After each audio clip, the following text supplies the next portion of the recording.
கடலட போலம் கால் கொட்டு வாசி கடலுள்ள போலம் நான் இல்லடி கடல் மண்ண போலம் காலோட ஒட்டி கரை தாண்டும் வரதா இது பேரடி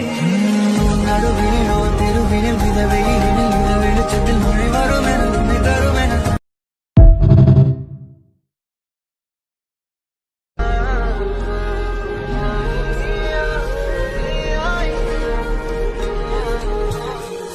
கடலட போலம் கால் கொட்டு வாசி கடலுள்ள போலம் நான் இல்லடி கடல் மண்ண போலம் காலோட ஒட்டி கரை தாண்டும் வரதா இது பேரடி நடுவினோ திருவினில் விதவையில் வெளிச்சத்தில் மழை வரும்